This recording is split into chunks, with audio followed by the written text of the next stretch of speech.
सबसे पहले बात महाराष्ट्र की। महाराष्ट्र में आज विपक्ष ने जमकर शक्ति प्रदर्शन किया। होटल ग्रैंड हयात में कांग्रेस, एनसीपी और शिवसेना के सभी विधायकों ने एकजुटता दिखाई। बैठक में इन तीनों पार्टियों के अलावा निर्दलीयों समेत 162 विधायकों के पहुंचने का दावा किया गया। इन विधायकों ने सोनिया, शरद पवार और उद्धव ठाकरे के नाम पर एकजुटता की शपथ ली। इस दौरान उद्धव ठाकरे ने कहा कि यह गठबंधन 5 साल के लिए नहीं बल्कि 25 साल के लिए बना है।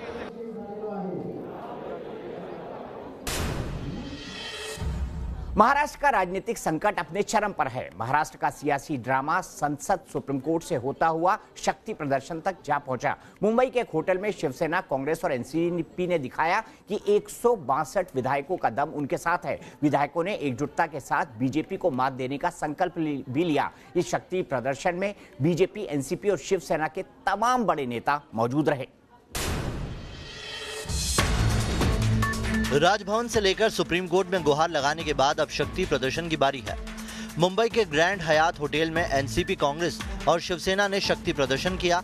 मीडिया के सामने तीनों दलों और निर्दलीय मिलाकर 162 विधायकों की परेड कराई गई।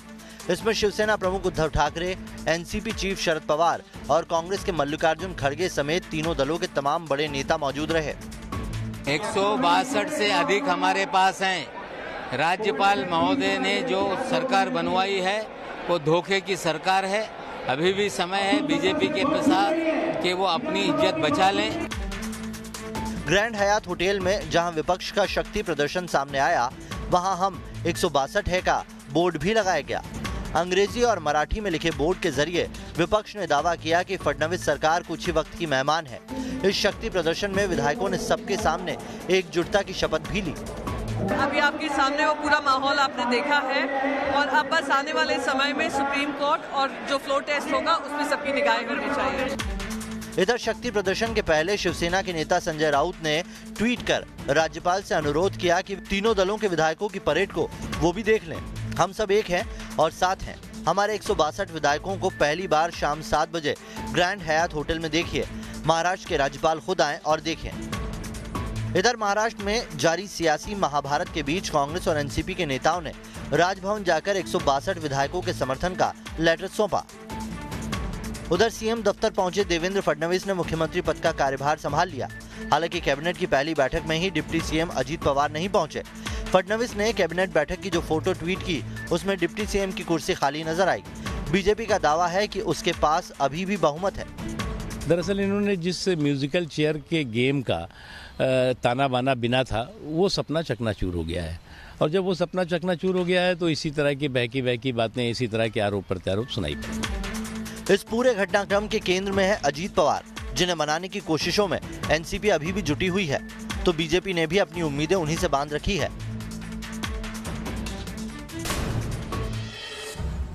तो सीधे चलते हैं मुंबई। हमारे सहयोगी विकास श्रीवास्तव हमारे साथ जुड़े हुए हैं। विकास, सबसे पहले आपसे ये जानना चाहूंगा, इन 162 में कल कोई अंतरात्मा की आवाज के आधार पर वोट कर दे भारतीय जनता पार्टी के पक्ष में, ऐसा होता दिखाई दे रहा है इस शक्ति प्रदर्शन के बाद?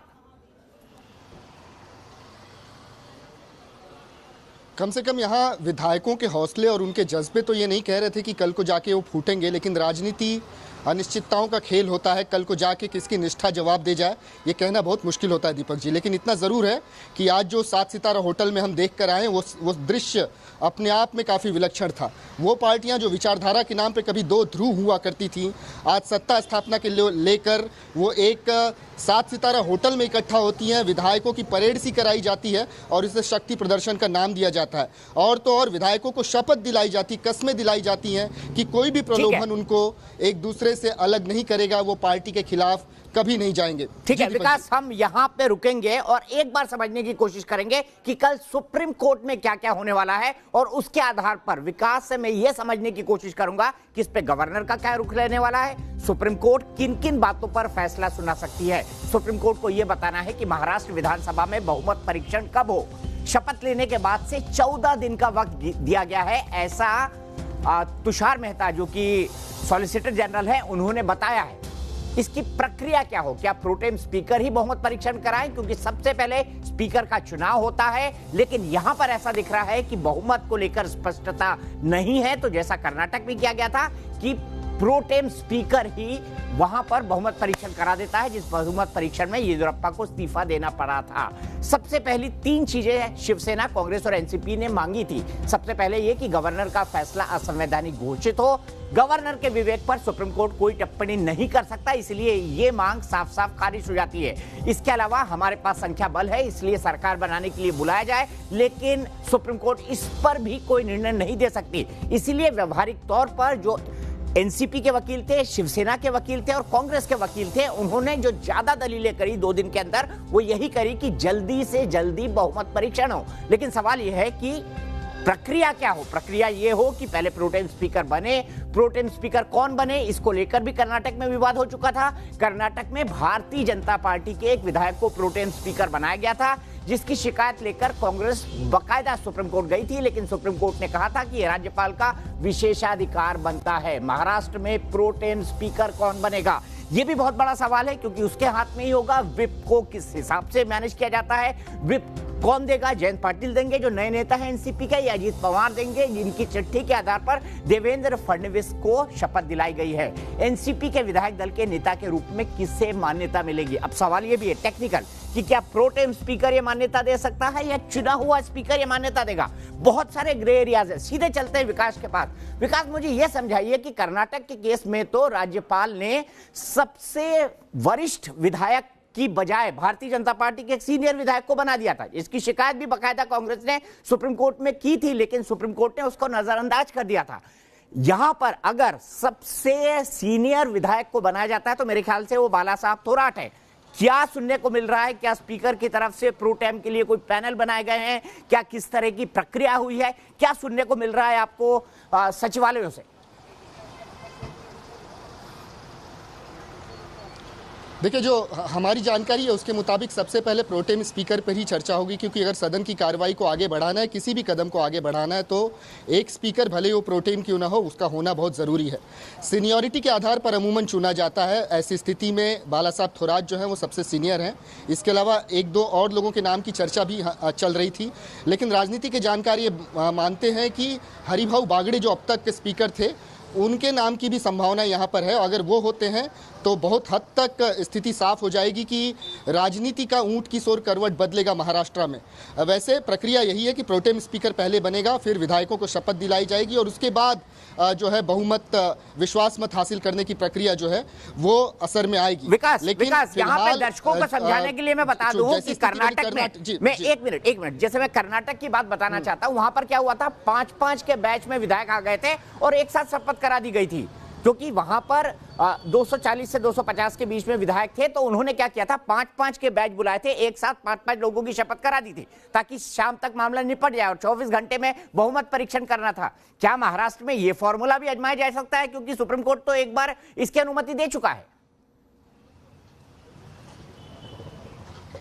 बिल्कुल, सब कुछ कल की सुनवाई पर निर्भर करता है। अगर कर्नाटक की तरह ही बहुत कम वक्त मिलता है, सिर्फ 24 घंटे का वक्त मिलता है या फिर 48 घंटे का वक्त मिलता है, तो शायद यही प्रक्रिया दोबारा से दोहराई जाएगी महाराष्ट्र में भी, कि अलग अलग बैच में विधायक आए, वो अपनी शपथ ग्रहण करें ताकि इसे जल्द से जल्द निपटाया जाए और सदन की कार्रवाई को और आगे बढ़ाया जाए। लेकिन इसके पहले जब प्रोटेम स्पीकर्स ने महाराष्ट्र में विधायकों को शपथ दिलाई, हमने देखा है कि ये प्रक्रिया अमूमन 2 से 3 दिन तक चली है। बहुत ही धीमी रफ्तार से ये प्रक्रिया हुई है, क्योंकि 1-2 नहीं, छोटा राज्य नहीं है, 288 विधायक हैं, तो इसमें वक्त तो लग ही जाता है। अब निर्भर करता है कल सुप्रीम कोर्ट क्या फैसला सुनाता है।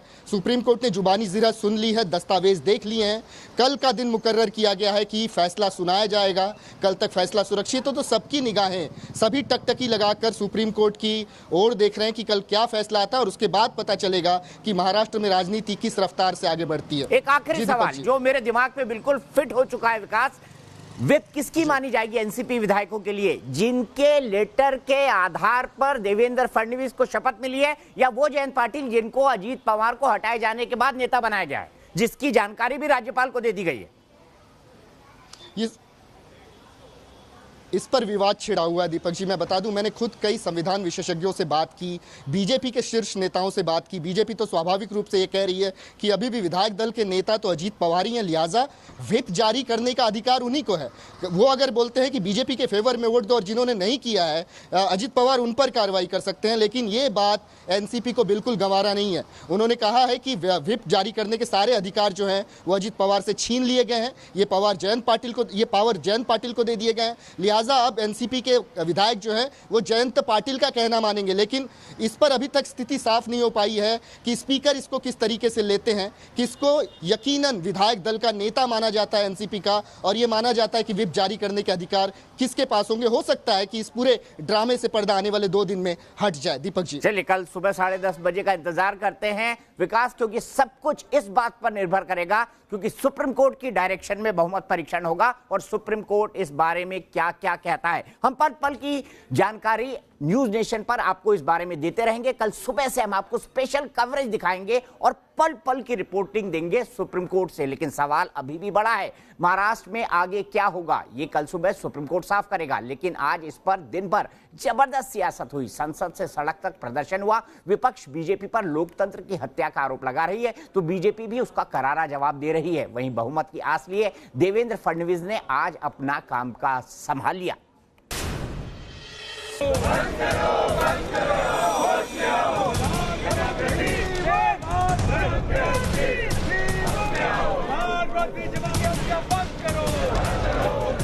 महाराष्ट्र में चल रहे महाभारत को लेकर संसद के अंदर और बाहर जोरदार हंगामा मचा है। विपक्ष ने गांधी मूर्ति के बाहर जोरदार प्रदर्शन किया और सरकार के खिलाफ नारेबाजी की। कांग्रेस सांसदों का प्रदर्शन इस वक्त चल रहा है संसद भवन परिसर में। आपको दिखा रहे हैं कि किस तरह से इस प्रदर्शन में तमाम कांग्रेस के नेता मौजूद हैं। बीच में कांग्रेस के समूचे प्रदर्शन का नेतृत्व खुद सोनिया गांधी कर रही हैं और यहाँ पर सदन के दोनों ही हम देखें कि सदनों के नेता भी मौजूद हैं कांग्रेस के। इधर लोकसभा की कार्यवाही शुरू होते ही राहुल गांधी ने मोर्चा संभाला। उन्होंने महाराष्ट्र के घटनाक्रम को लेकर केंद्र सरकार पर हमला बोला और इसे लोकतंत्र की हत्या बताया। स्पीकर महोदय, मैं आज यहाँ सवाल पूछने आया था, मगर मेरे सवाल पूछने का आज कोई मतलब ही नहीं है, क्योंकि महाराष्ट्र में लोकतंत्र की हत्या हुई है। लोकतंत्र की हत्या हुई है तो मेरे सवाल पूछने का कोई मतलब नहीं है आज। धन्यवाद। संसद के अंदर विरोध प्रदर्शन के दौरान कांग्रेस सांसद और मार्शल के बीच बहस हो गई। कांग्रेस नेताओं ने आरोप लगाया कि मार्शलों ने कांग्रेस के सांसदों से बदसलूकी की, तो उधर बीजेपी ने कांग्रेस पर संसदीय परंपराओं की तौहीन करने का आरोप जड़ दिया। इस बीच स्पीकर ने कांग्रेस के 2 सांसद हीबी ईडेन और एन प्रतापन को 1 दिन के लिए सस्पेंड कर दिया। हमने सदन के अंदर बहुत ही महत्वपूर्ण मुद्दा जुटाया था। इस मुद्दा महाराष्ट्र के लोकतंत्र कत्ल करने के खिलाफ था और पार्लियामेंट के इतिहास में पहली बार मार्शल को सिक्योरिटी फोर्सेस को यूज कर सांसदों को बुरी तरीके से निकालने का हटाने का कोशिश किया है। उसके खिलाफ हमारे जो सांसद पार्लियामेंट के अंदर है वो वहाँ प्रदर्शन कर रहा है और बाहर सिंबॉलिकली हम गांधी स्टैचू के बाहर हम भी कर रहे हैं। महाराष्ट्र को लेकर संसद में हंगामा हुआ तो उधर सुप्रीम कोर्ट में भी सुनवाई हुई। विपक्ष की तरफ से फौरन फ्लोर टेस्ट की मांग हुई, जबकि दूसरे पक्ष की दलील है कि सरकार बनाने की प्रक्रिया में कुछ भी गलत नहीं हुआ। कल जो कोर्ट का आदेश आएगा वो ये साफ कर देगा कि आखिरकार फडणवीस सरकार को बहुमत परीक्षण के लिए कितना वक्त मिलने वाला है। सुप्रीम कोर्ट ने आज दिल्ली, हरियाणा और पंजाब में प्रदूषण के मामले को लेकर बहुत सख्त टिप्पणी की है। एक रिपोर्ट के मुताबिक कहा जा रहा है कि रोजाना एनसीआर में रहने वाले लोग 15 से 20 सिगरेट के बराबर का जहर पी रहे हैं रोजाना। पहले सिर्फ सिगरेट पीने वालों के फेफड़े पर काली परत होती थी, लेकिन अब नौजवानों के फेफड़े पर काले धब्बे मिल रहे हैं। ये रीसेंट स्टडी कह रही है। हर तीसरे बच्चे का फेफड़ा दिल्ली के अंदर खराब है। साफ ऑक्सीजन नहीं मिलने से बच्चों के फेफड़ों पर असर पड़ रहा है। उनका मानसिक विकास भी ठीक से नहीं हो पा रहा है। दमा, निमोनिया और लंग कैंसर का बच्चों में डर बढ़ गया है। छोटे बच्चों का मानसिक विकास भी इससे बहुत बुरी तरह प्रभावित हो रहा है। नवजात बच्चों के वजन पर भी जहरीली हवा का असर है। प्रीमेच्योर बेबी के होने की आशंका बढ़ गई है।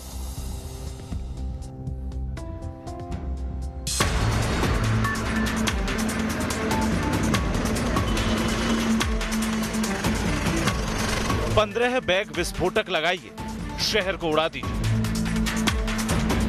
ये सुनकर आपको शर्मिंदा होना चाहिए, ये देखकर आपको गुस्सा भी आना चाहिए और जानकर आपको सोचना भी चाहिए, क्योंकि दिल्ली की जहरीली हो चुकी आबो हवा पर यह अब तक की सबसे सख्त और तल्ख टिप्पणी है, जो देश की सबसे बड़ी अदालत की ओर से आई। सुप्रीम कोर्ट ने दिल्ली, हरियाणा, पंजाब और यूपी के मुख्य सचिवों के अलावा केंद्र सरकार को भी फटकार लगाई। प्रदूषण रोकने में नाकाम सरकारों के रवैये से खफा सुप्रीम कोर्ट ने सॉलिसिटर जनरल तुषार मेहता पर तंज कसते हुए कहा कि आखिर लोग गैस चैम्बर में रहने के लिए क्यों मजबूर रहे। लोग प्रदूषण के चलते दम तोड़ रहे हैं। इससे अच्छा तो ये है कि लोगों को एक ही बार में मार दिया जाए। विस्फोटकों के 15 बैग से शहर उड़ा दीजिए, लोग घुट घुट कर क्यों मरे। कोर्ट बहुत ज्यादा नाराज थी। कोर्ट ने ये बात क्लियर कर दी है कि आप सेंटर पे, सेंटर स्टेट पे ये गेम बिल्कुल नहीं चलेगी कोर्ट में, और हम हमारे सिटीजन्स को की सेफ्टी के लिए कोई कॉम्प्रोमाइज़ नहीं करेंगे। कोर्ट ने स्ट्रिक्ट वार्निंग में ये क्लैरिफाई कर दिया है कि हम इससे ज़्यादा time has been reached to the optimum and we can't tolerate more than this. Court ने पंजाब सरकार को फटकार लगाते हुए कहा है कि आप हमें बताइए कि आखिर आप पर जुर्माना क्यों न लगे। हमारे आदेश के बावजूद अभी भी पराली जलाई जा रही है। आपके विकास कार्य का क्या मतलब जब दिल्ली एनसीआर के लोग प्रदूषण के चलते कैंसर से मर रहे हैं। हरियाणा के चीफ सेक्रेटरी ने सफाई दी कि प्रदूषण पर रोकथाम के लिए दिन रात काम कर रहे हैं, लेकिन कोर्ट ने उन्हें भी फटकारा। कोर्ट ने हरियाणा के चीफ सेक्रेटरी से पूछा कि चंडीगढ़ में प्रदूषण का स्तर क्या है। हरियाणा के चीफ सेक्रेटरी ने जवाब दिया कि चंडीगढ़ में 200 एयर क्वालिटी इंडेक्स है। इस पर कोर्ट ने टोका और कहा कि एनसीआर में 800 और 1000 क्वालिटी इंडेक्स है। आपको दिल्ली को मुआवजा देना चाहिए। सुनवाई के दौरान जस्टिस अरुण मिश्रा ने साफ कहा कि जीवन इतना सस्ता नहीं है और अपनी नाकामी की कीमत आपको चुकानी होगी। पंजाब, हरियाणा और दिल्ली के मुख्य सचिव से कोर्ट ने कहा कि अगर आदेश के बाद भी कोई कार्रवाई नहीं हो रही है तो आपको पद पर रहने का कोई अधिकार नहीं है। अगर आप दिल्ली या आसपास के इलाकों में रहते हैं तो कोर्ट के गुस्से को बेहतर समझ सकते हैं। हकीकत यह है कि हवाओं में जहर घुला है, सांस लेना दूभर है और सरकार जरूरी कदम उठा नहीं रही है। और यही वजह है कि कोर्ट ने अब साफ कर दिया है कि अब यह बर्दाश्त नहीं किया जाएगा। पश्चिम बंगाल में चुनाव का मतलब अब शायद हिंसा हो चुका है। सूबे में करीमपुर, खड़गपुर सदर और कालियागंज विधानसभा में उपचुनाव हुआ, जिसके नतीजे 28 नवंबर को घोषित होंगे। लेकिन लोकतंत्र के इस महापर्व में लाठी तंत्र का बोलबाला दिखा और लोकतंत्र बेचारा बदता हुआ नजर आया।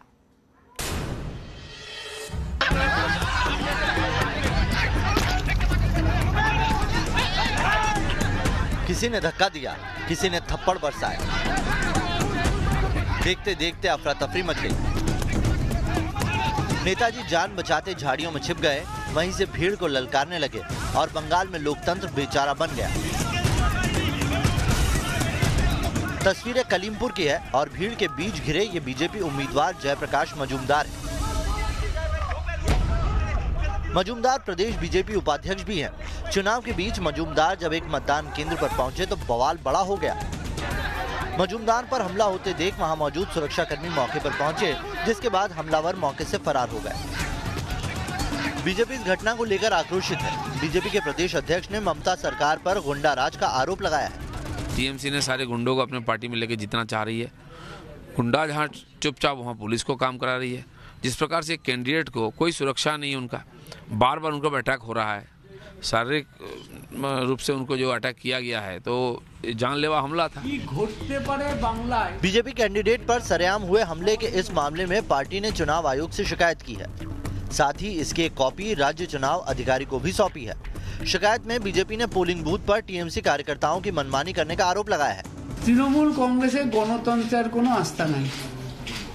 3টে ভোট গ্রহণ কেন্দ্রের পরাজয় সুনিশ্চিত জেনে তৃণমূল কংগ্রেস তার গুন্ডা বাহিনী, রাজ্যের পুলিশ সবাই মিলে ঝাঁপিয়ে পড়েছে যাতে কোনোভাবে এই 3টে বিধানসভা কেন্দ্রে তারা তাদের জয় ধরে রাখতে পারে। ये पहली बार नहीं है जब पश्चिम बंगाल में चुनाव के दौरान हिंसा हुई हो। पश्चिम बंगाल में लोकसभा चुनाव के वक्त भी बीजेपी और टीएमसी कार्यकर्ताओं के बीच टक्कर हुई थी, जिसमें कई कार्यकर्ताओं की मौत हुई थी।